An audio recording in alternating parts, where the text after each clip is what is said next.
పార్లమెంట్కి చేస్తానా అనేది ఇంకా అస్పష్టత కాస్త ఉన్నప్పటికీ నేను ఎక్కడ పోటీ చేసినా వారు వచ్చి క్యాంపెయిన్ చేయాలని కూడా వారి సహకారాన్ని కూడా నేను కోరటం జరిగింది. ఎప్పటి నుంచో కూడా పవన్ కళ్యాణ్ గారికి నాకు చాలా సన్నిహిత స్నేహం ఉంది. వాళ్ళ అన్నగారితో ఇంకా ఎక్కువ స్నేహం ఉంది. చిరంజీవి గారు నేను మంచి స్నేహితులు.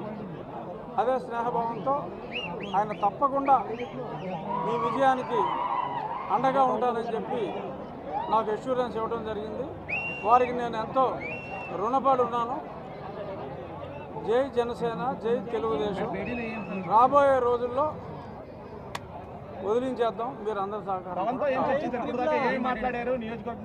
ఏం మాట్లాడాను ఎలా చెప్తాను? బాగోదు కదా అలా చెప్పి మాట్లాడా. చాలా విషయాలు మాట్లాడాను. ముందే నేను చెప్పేశాక నువ్వు అడుగుతావు ఎంపీయా ఎమ్మెల్యేయా అని. పవన్ కళ్యాణ్ గారు